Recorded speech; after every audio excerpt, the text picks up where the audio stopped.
все, друзья, я дошел до Каракулина. Это 5-я точка моего путешествия. А это значит, что 1/5 часть пути пройдена.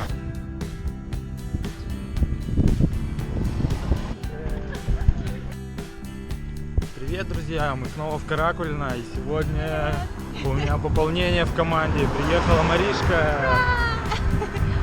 Я первый раз в Каракулино, вообще первый раз в этой стороне.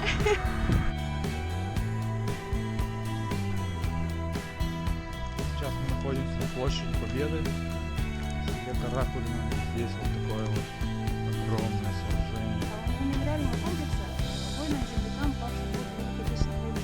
Он считается самым крупным среди сельских районных центров Российской Федерации. И внутри должен был быть музей боевой славы.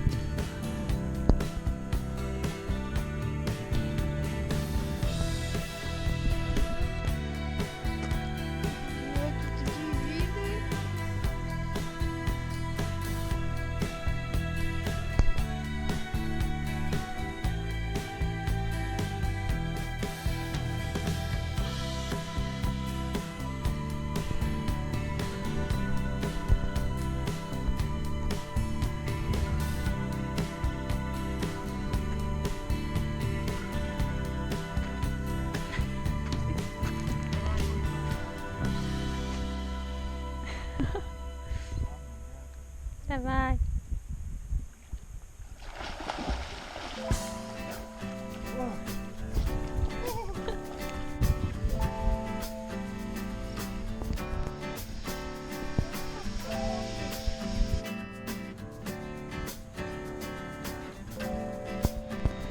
Привет всем! Мы второй день тусуемся в Каракулино. Заночевали в Удмуртском Шире, позавтракали, купили билет на автобик.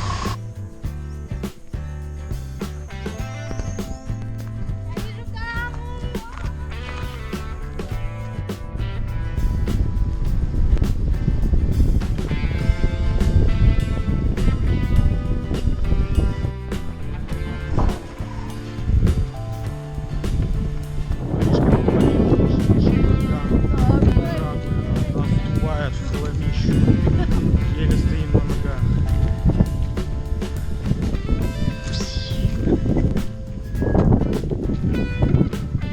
Все, Маришка уезжает на автобусе, а я остаюсь. Прекрасные были выходные.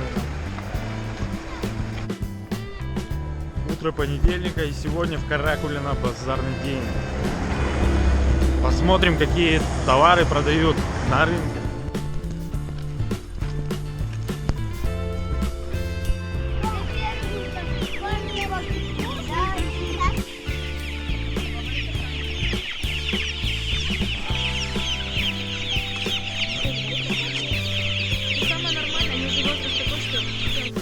Я думаю, вы догадываетесь о моем отношении к таким рынкам, где продают птиц. Для меня это как баржа смерти, как большая тюрьма.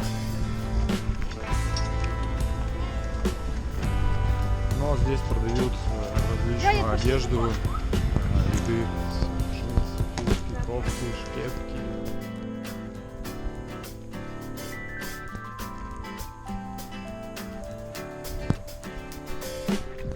Красивейшее старинное здание, купеческое, кирпичное, здание Краеведческого музея, и рядышком деревянное здание.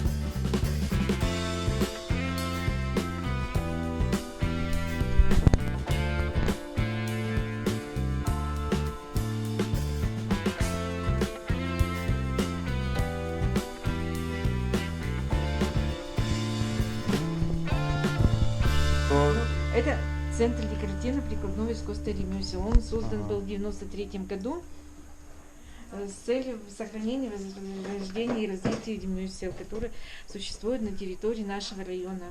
Лариса Владимировна у нас Никитина, она работает по бересте. Она делает берестяные туеса, делает... Что вы делаете? Украшения делаем, украшения. платье плетем. В национальном центре. Поэтому...